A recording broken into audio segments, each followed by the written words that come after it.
दोस्तों, इन तस्वीरों को देखिए। इन तस्वीरों में आपको तुर्की के राष्ट्रपति एर्दोगन दिख रहे हैं। एर्दोगन G20 के सभी नेताओं के साथ राजघाट पर गांधी समाधि पर पहुंचे थे, लेकिन किसी को नहीं पता था यह क्या होने वाला है। एर्दोगन की गाड़ी राजघाट पर पहुंची। एर्दोगन अपनी सिक्योरिटी के साथ गांधी समाधि की तरफ बढ़ने लगे।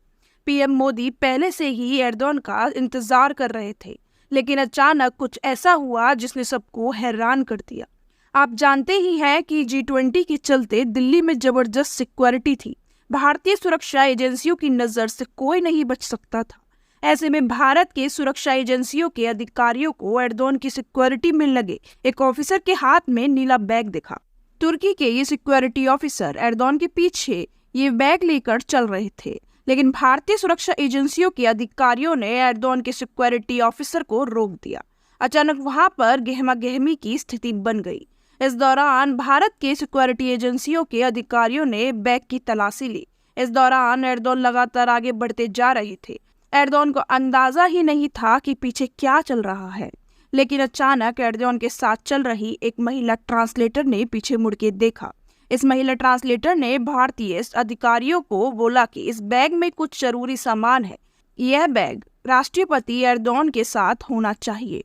महिला ट्रांसलेटर की बात सुनकर भारतीय अधिकारियों ने ये नीला बैग उसे सौंप दिया। एर्दोगन की बाकी सिक्योरिटी को पीछे ही रोक दिया गया, लेकिन इसके बाद एक और दिलचस्प किस्सा हो गया। बैग लेने के चक्कर में महिला ट्रांसलेटर पीछे रह गई और एर्दोगन काफी आगे तक चले गए थे।